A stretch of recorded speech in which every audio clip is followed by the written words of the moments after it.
Bonjour à toutes et à tous et bienvenue dans ce premier épisode de 2025. Je vous souhaite évidemment une belle année 2025. Je vous la souhaite heureuse et qu'elle vous apporte également tout ce que vous désirez. Nathan, salut. Salut Violaine, bonjour à tous. Comment ça va ? Est-ce que tu as passé de belles fêtes de fin d'année ? Écoute, elles étaient pas mal du tout ces fêtes. Évidemment, beaucoup de repos, on en avait besoin après cette année 2024. Donc un Noël assez classique, on va dire, avec la famille. On a beaucoup mangé, on a un peu bu. Et puis après, on s'est fait plaisir du côté des Alpes. On est allé skier, voilà, passer quelques jours dans les montagnes françaises. C'était pas mal du tout. C'était cool et voilà, on est en pleine forme, bien frais pour reprendre. Ouais, pour recommencer l'année du bon pied. Et d'ailleurs, on a envie de commencer cette année avec un épisode spécial langue.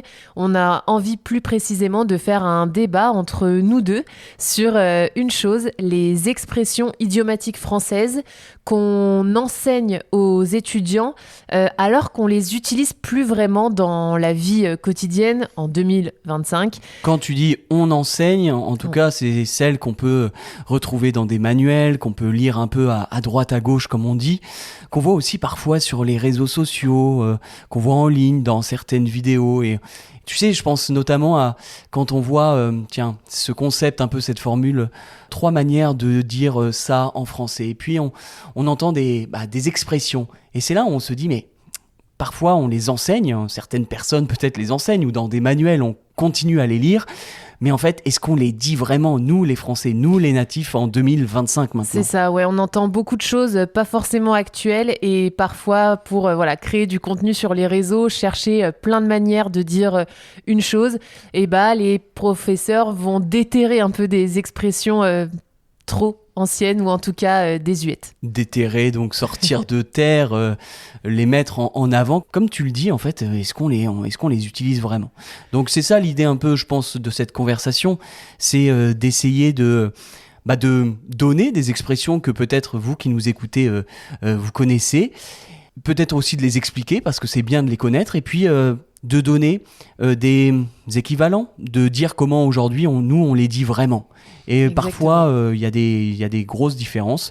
Je pense que ça va être intéressant, et puis il y aura un débat.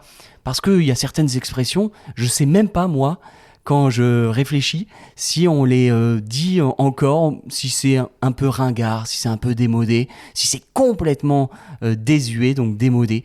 Donc on va discuter de ça. On va essayer d'être dans la subtilité et dans la nuance, et puis on parlera aussi peut-être de pourquoi nos expressions changent, pourquoi elles évoluent avec le temps, qu'est-ce que ça dit de notre langue et du rapport des Français à leur langue. Je te propose qu'on commence. Je sais qu'on a chacun fait une liste avec des expressions et donc on peut en parler ensemble. On ne connaît pas la liste de l'autre, donc j'espère qu'on va se surprendre. Est-ce que tu veux commencer avec ta première expression idiomatique que tu trouves un peu vieille ? Un peu vieille, en tout cas une expression sur laquelle j'ai des doutes, j'émets quelques doutes. Sans trop de surprise, moi j'ai sélectionné des expressions qui sont assez longues, qui ont plusieurs mots, tu vois. Et souvent, moi j'essaye de résumer un peu la liste que j'ai faite des expressions, c'est que je trouve qu'elles sont un peu longues, elles sont pas concises, elles sont pas très directes. Donc pour répondre à ta question, Violaine, je vais te sortir ma première expression. Peut-être que ça va surprendre ou décevoir certains d'entre vous. La cerise sur le gâteau. C'est la cerise sur le gâteau. Moi, je dirais qu'on ne l'utilise pas vraiment, nous les Français. C'est un peu désuet. La cerise sur le gâteau, comment on pourrait définir ça pour les gens qui ne la connaissent pas, mais je pense que c'est très clair.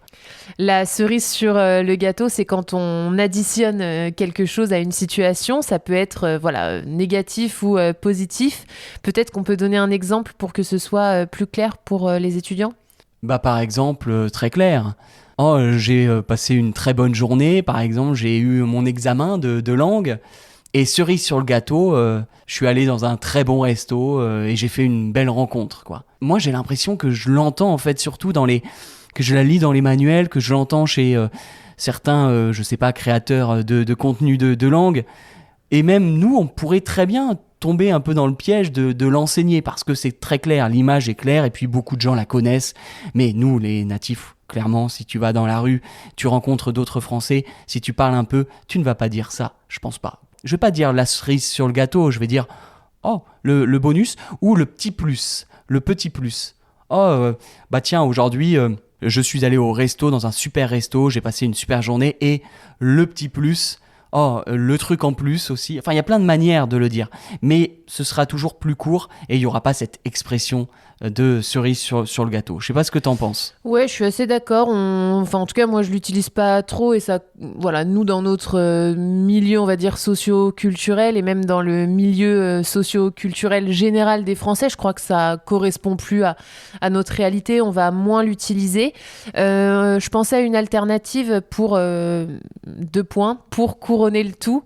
Tu vois, par exemple, oh, je suis allée au resto, j'ai bien mangé et pour couronner le tout, j'ai fait une belle rencontre. C'est un peu ringard, tu trouves ? Je dirais pas que c'est ringard, à mon avis. Moi, je dirais plutôt que c'est très formel. Ok. Hein ? Couronner le tout, je le vois pas comme quelque chose, waouh, c'est ringard, c'est démodé, c'est kitsch. Je ne dirais pas ça. Je ne dirais pas que c'est d'un autre temps, tu vois.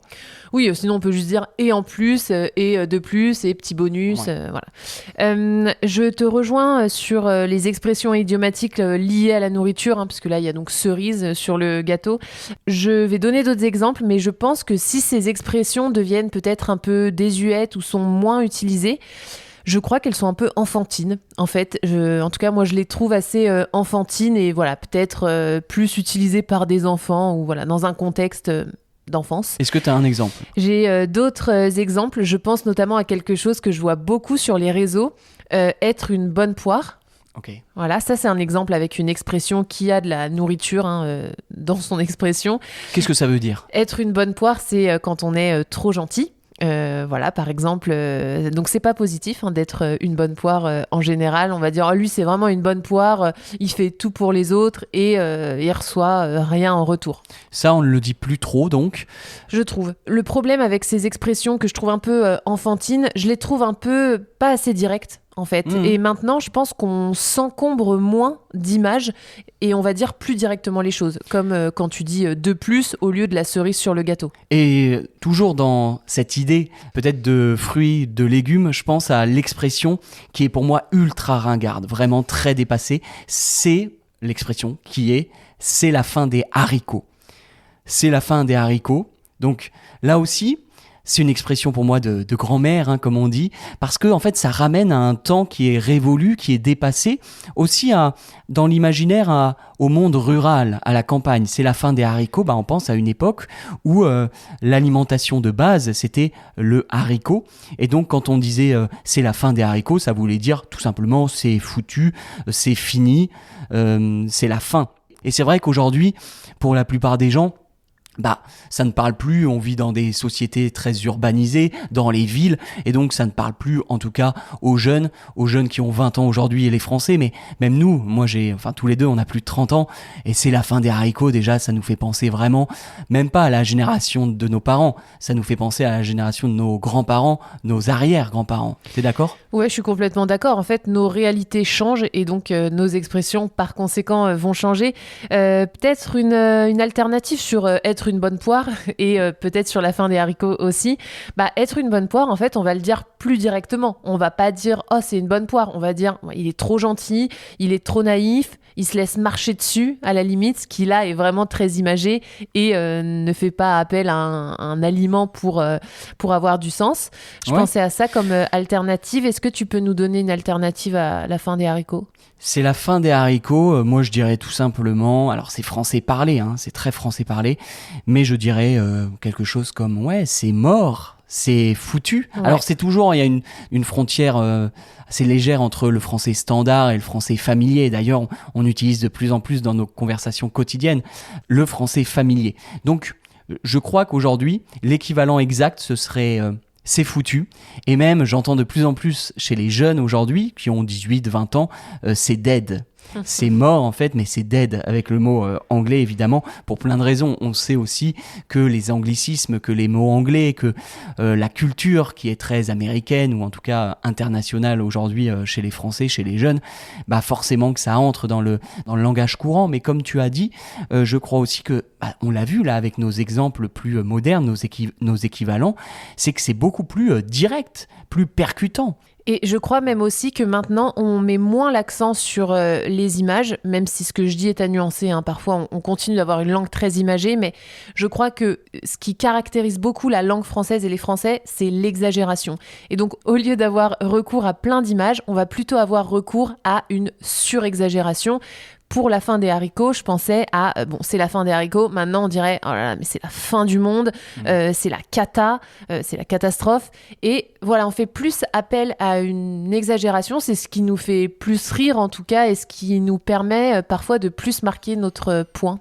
Non, c'est vrai, et je me demande pourquoi, par exemple, c'est la fin des haricots. Je trouve que c'est tellement ringard. J'essaye de comprendre pourquoi, par exemple, tout à l'heure, je parlais de la cerise sur le gâteau. La cerise sur le gâteau, je dirais que c'est un peu dépassé, mais c'est pas totalement démodé. À la différence, à mon avis, de c'est la fin des haricots. Et je me dis qu'en fait, les expressions comme ça traversent plus facilement le temps quand elles sont un peu neutres. Quand elles sont universelles. Oui. Quand par exemple, tu dis c'est la cata, c'est la catastrophe, c'est la catastrophe, c'est un mot assez neutre finalement. Je pense que c'est la catastrophe dans les années 80, ça existait aussi, et puis ça existe maintenant, et ça ne nous choque pas parce que c'est un mot neutre. Mais voilà, c'est la fin des haricots, comme on l'a dit, ça nous renvoie à une période passée où la campagne, le monde rural avait une très grande importance en France, qui n'est plus le cas. Donc voilà, c'est, je pense, l'une des explications aussi. Ouais, c'est une des explications. Pour continuer sur nos petites expressions. Allez. Alors moi, j'en ai rassemblé deux qui permettent d'exprimer la mort. Bon, désolé pour la joie. Donc deux expressions, casser sa pipe et passer l'arme à gauche. Hyper ringard. Donc, l'arme, comment tu l'écris ? L'apostrophe A-R-M-E. Donc on va bien les répéter parce que c'est quand même, je pense, des expressions peut-être nouvelles. Ouais, passer l'arme à gauche et casser sa pipe. Donc en gros, si on dit il a cassé sa pipe ou alors il a passé l'arme à gauche, ça veut dire qu'il est mort. Voilà. Casser la pipe, donc la pipe c'est l'objet qui permet de fumer aussi d'une certaine manière. Il y a la cigarette et puis c'est plus trop la mode, mais à l'époque en France on fumait aussi la pipe. Et je trouve que c'est hyper ringard pour plein de raisons, mais notamment pour une raison, c'est qu'en fait ça cache une réalité derrière des petites expressions. Alors peut-être parce qu'on a peur de dire que quelqu'un est mort, tu vois, directement. Aujourd'hui, encore une fois, on va pas s'encombrer de ces images et on va dire il est mort, il est décédé. On a un terme qui permet un peu de cacher la réalité ou d'être plus doux dans l'expression de la mort. On va dire il nous a quittés. Voilà, qui là serait une manière d'adoucir cette douleur. Je dirais que c'est assez pas formel, mais peut-être journalistique. Il nous a quittés, ou non, un peu plus formel, sérieux. Ouais. Quand on va le dire sur un ton un peu solennel, il nous a quittés. Mais tout simplement, tu l'as dit, on va dire, il vient de mourir, il est décédé aussi. Voilà, donc t'as raison. Voilà, j'ai regroupé ces deux expressions qui sont extrêmement ringardes, on est d'accord. Ouais, c'est ça n'existe plus, tout simplement. En fait, l'idée là, c'est de vous dire que voilà, si vous les connaissez, vous pouvez les utiliser, mais attention parce que les gens vont peut-être vous regarder de manière un peu bizarre. Alors, j'en ai plusieurs. Tiens, laquelle je vais choisir, Violaine ? Ça, je l'ai entendu, on va dire, dans la génération de nos parents. Avoir la pêche. Ouais. Toujours, le fruit, en fait, avoir la pêche, c'est vraiment le fruit, la pêche. Tout simplement, ça, c'était quelque chose qu'on disait quand on disait je suis en pleine forme, j'ai la pêche. Est-ce que t'as la pêche ? C'est est-ce que t'es en forme ? Est-ce que tu te sens bien ? Et aujourd'hui, qu'est-ce qu'on va dire ? On va dire ouais, je suis... je suis au top. Je suis au top, je suis au taquet... un peu ringard, je suis au taquet. Je suis au taquet. Ça dépend qui, mais non, on l'entend. Après, ça dépend les âges, évidemment. Mais en tout cas, avoir la pêche, ça, c'est vraiment dépassé, à mon avis. J'en ai un autre, toujours dans les fruits. Alors, toi, tu parlais tout à l'heure de la mort. Bon, on n'est pas à ce degré-là, c'est plus positif, mais tomber dans les pommes. Est-ce que, tiens, même là, en parlant, est-ce que c'est complètement démodé ou dépassé ? Je suis tombé dans les pommes. Bon, là encore, finalement, on va reprendre le verbe ou le mot le On plus... va reprendre la réalité. La réalité, on va dire il a fait un malaise et pas il est tombé dans les Il pommes. s'est évanoui. Il s'est évanoui. Voilà, c'est un petit peu dépassé. Ça, je l'entendais beaucoup aussi dans la génération au-dessus, celle de mes parents. Et je me demande aussi pourquoi finalement on l'abandonne, nous, la génération d'après.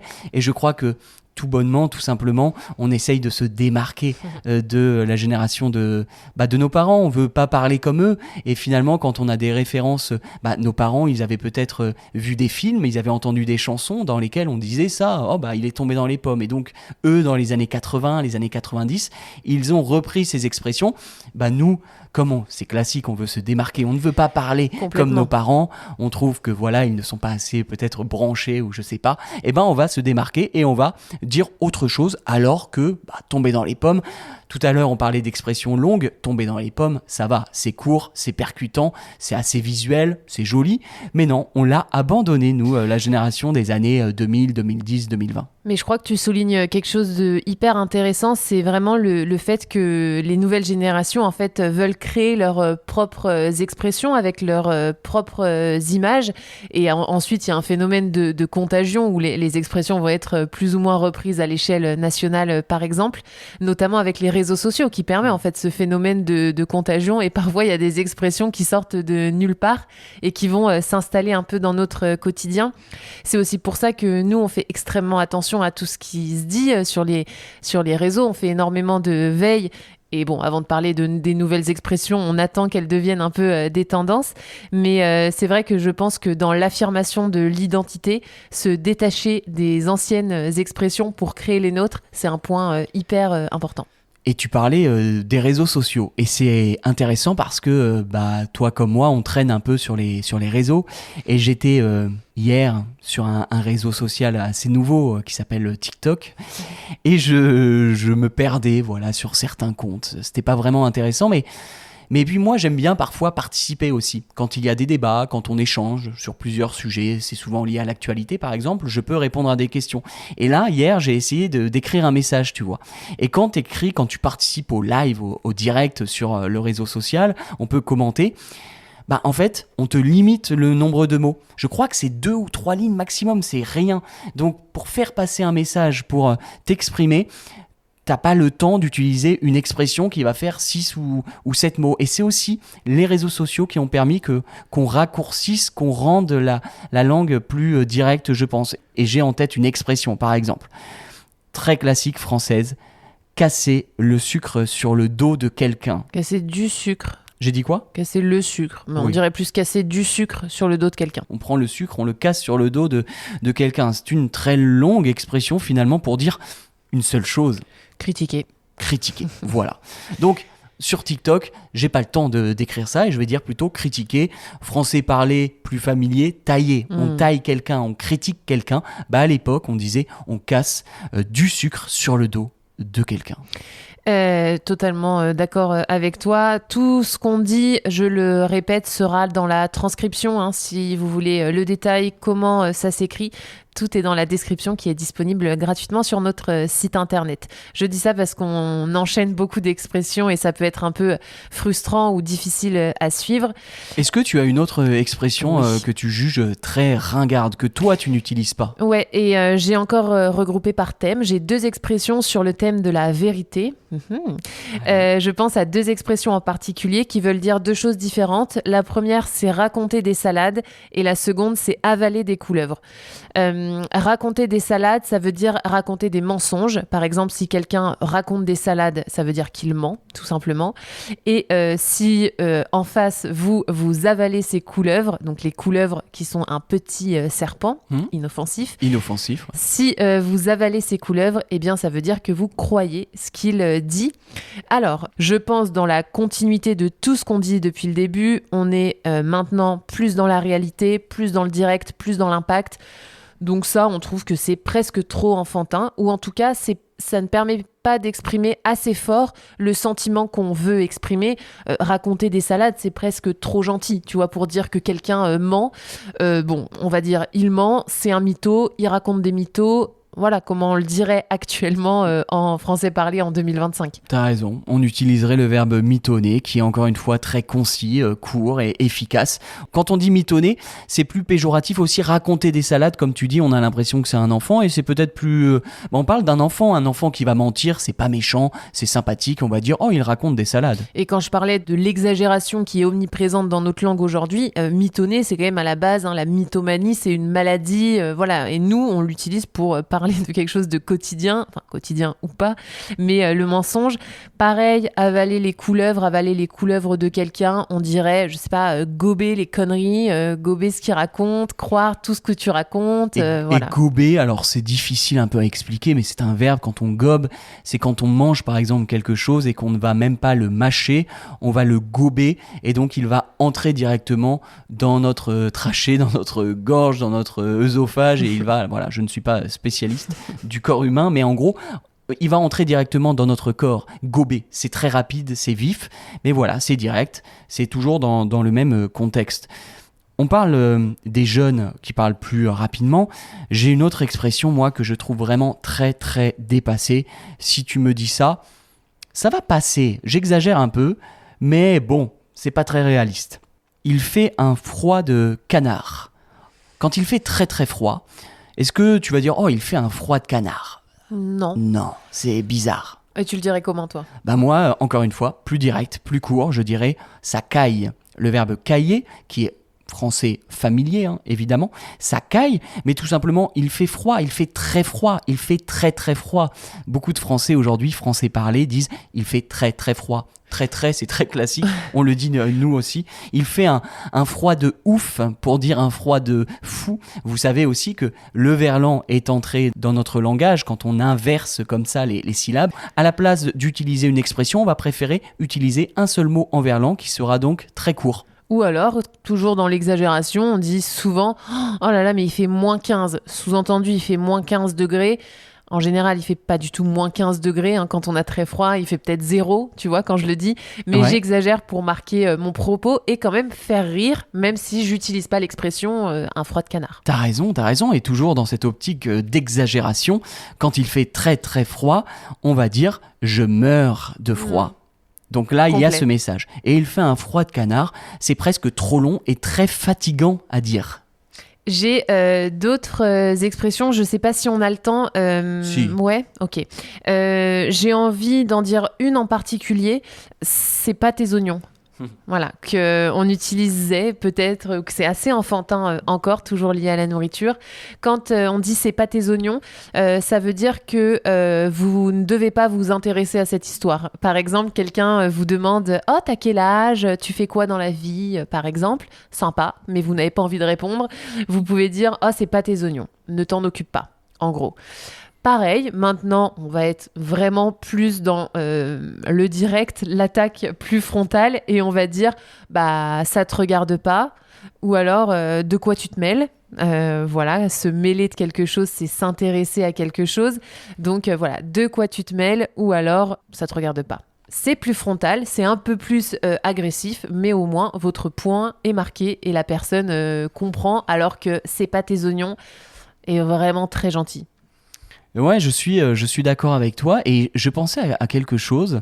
Tu sais que le français, évidemment, c'est une langue vivante, donc c'est normal qu'il y ait des évolutions, qu'on utilisait avant des expressions qu'on n'utilise plus vraiment.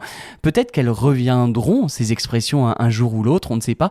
J'ai pensé à quelque chose. Je me disais qu'il y a certaines expressions qui sont tellement ringardes, qui sont tellement dépassées, que finalement on les utilise encore, mais plutôt je dirais sur un ton humoristique, pour justement peut-être exagérer ou pour montrer qu'on a des connaissances historiques ou des connaissances linguistiques.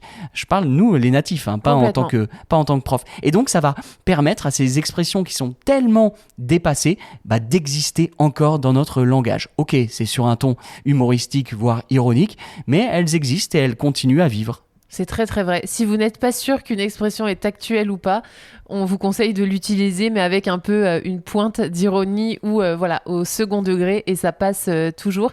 Et c'est vrai qu'il y a certaines expressions qui vont revenir, qui sont en train de revenir, parce qu'on s'amuse à les réutiliser, parce qu'on les trouve désuètes. Est-ce que tu as d'autres expressions? Est-ce qu'on peut passer à une petite conclue ou... Oui, j'aimerais peut-être partager mon point de vue avec toi. Et là encore, j'ai envie de connaître, de savoir ce que tu en penses.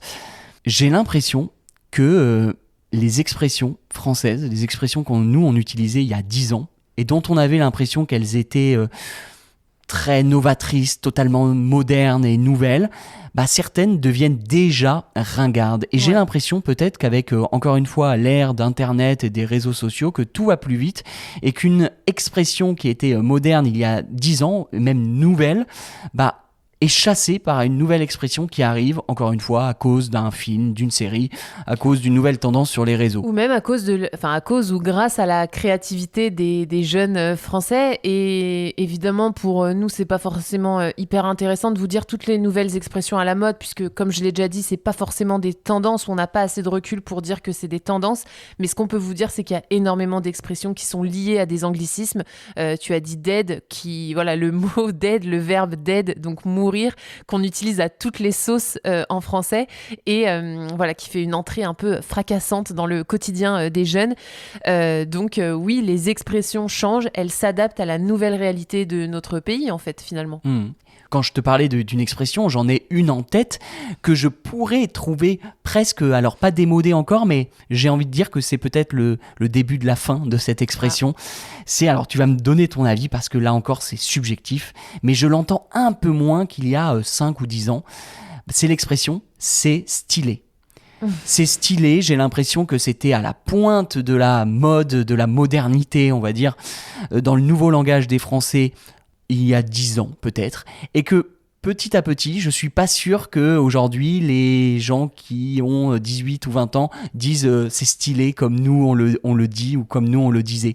Ils vont utiliser des mots, je pense à c'est chambé, qui est du verlan. Hein. Mais il faudrait peut-être expliquer c'est stylé, dans quel contexte on l'utilise, et aussi chambé aussi. C'est stylé pour c'est cool, voilà.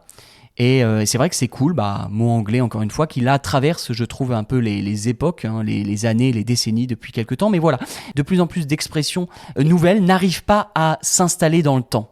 Et c'est chambé, juste pour préciser, alors c'est le verlan de méchant, mais quand on dit que quelque chose est chambé, on ne dit pas qu'il est méchant, on dit qu'il est stylé, ou alors cool. Par exemple, il a acheté un nouveau pantalon, je le trouve chambé, ça veut dire que je le trouve stylé, que je le trouve cool. T'as raison. Juste pour exprimer, parce que ça peut être un peu surprenant d'avoir méchant en verlan pour dire autre chose. Je peux te partager un petit point de vue ? Vas-y, avec plaisir. Et je vous le partage à vous également. Donc, comme je disais, je pense que les expressions suivent l'évolution de notre société. Et en fait, je pense qu'on le dit assez souvent dans ce podcast, donc je vais peut-être le répéter, mais notre langue devient plus directe. Je crois que notre langue a de moins en moins d'images. Ça va aussi avec le fait de devenir de plus en plus informel, parce que les images, avoir recours à des images quand on parle, c'est aussi un moyen parfois de cacher une vérité, de cacher la réalité, et donc d'être plus dans la formalité ou dans la politesse. Aujourd'hui, on s'encombre pas forcément de ça, on est direct, on va droit au but. Alors, peut-être que le point négatif, c'est qu'on a peut-être moins de poésie dans notre langue. Je pense notamment, évidemment, à la langue perse, puisque nous, on a eu la chance de voyager en Iran, à la langue perse et aussi, je crois, à la langue turque, qui sont des langues extrêmement imagées, extrêmement polies, extrêmement douces. Je crois que le français prend ses distances par rapport à ça et n'est plus comme ça. Et c'est ce qui explique aussi qu'on peut avoir de moins en moins d'expressions idiomatiques. C'est ça. Alors, je dis dans la langue française, mais plutôt dans le français de France actuel, on n'accepte plus quand c'est un peu mou. On veut de l'énergie. Et puis, on le voit même dans la manière dont les Français se parlent. Je ne dirais pas qu'il y a de la violence, pas jusque-là, mais ouais, on veut pas que ce soit mou, on veut que ce soit direct, offensif, un peu énergique. Mais c'est une langue vivante, c'est aussi bien comme ça évolue, et peut-être que ça reviendra un peu plus tard. Et même si quelqu'un essaye de nous dire quelque chose d'une manière un peu détournée, avec une image, on va dire, non mais c'est bon, dis-le-moi directement, ta critique ou ta chose. Tu n'as pas besoin de tourner en rond ou de... Voilà, dis-le-moi. J'ai peut-être un conseil, moi, à donner aux gens, alors on verra si c'est le même, mais aux gens, à toutes les personnes qui nous écoutent là et qui, j'imagine, peuvent être perdues. Comment on doit utiliser ces expressions? Est-ce qu'elles sont ringardes ou pas? Comment je peux savoir si cette expression, si je la dis, si je vais passer pour une personne un peu ringarde, kitsch, ou si ça va le faire et ça va être cool? Moi j'ai envie de dire que tout simplement il faut peut-être essayer de choisir des expressions qu'on entend tout simplement dans les conversations modernes. Et s'il y a des expressions comme ça qui sont trop longues, qui nous semblent peut-être un peu trop formelles, tout simplement il faut essayer de chercher des alternatives plus naturelles, plus actuelles, et prendre un seul verbe qui va traduire l'expression. Et puis moi, c'est mon avis, dans la vie de tous les jours, je ne dis pas beaucoup d'expressions. Et les Français ne disent pas beaucoup d'expressions. Ils vont en dire quand ils vont écrire, quand ils vont préparer un discours, quand ils veulent bien faire. Mais dans la vie de tous les jours, je pense que moins il y a d'expressions idiomatiques, et mieux c'est. Plus c'est naturel, voilà. Donc c'est bien d'alterner peut-être, d'en utiliser quelques-unes, mais on va dire que c'est comme les épices, les expressions. Voilà, elles apportent un peu de goût, mais il ne faut pas trop en abuser. Alors, mon conseil rejoint le tien, donc je suis très contente. Petite chose à préciser, si jamais vous voulez savoir des expressions idiomatiques qui traversent un peu le temps, on a fait un épisode sur 5 expressions qu'on adore et qui, je l'ai réécouté il n'y a pas longtemps. Je le trouve encore très actuel et les expressions, je les trouve actuelles et modernes. Ce que je veux dire, alors, comme toi, je pense qu'il faut relativiser l'importance des expressions idiomatiques. Je vois dans les manuels ou même certains professeurs en faire beaucoup sur les expressions idiomatiques, vous dire que c'est nécessaire. Moi, j'ai envie de vous dire que c'est pas le seul accès à la langue des natifs, c'est pas le seul moyen de parler comme un natif, loin de là. Je crois que, comme Nathan, je pense qu'il faut simplifier au maximum la langue, surtout si vous êtes dans un objectif de français parlé. Simplifiez-vous la vie, s'il vous plaît. C'est pas si difficile que ça. Et je sais qu'on en reparlera de ce sujet des gens qui ont envie de vous faire croire que la langue française est compliquée. Ce n'est pas le cas. On parle d'une manière assez simple. Dans la vie de tous les jours, nous, on le remarque.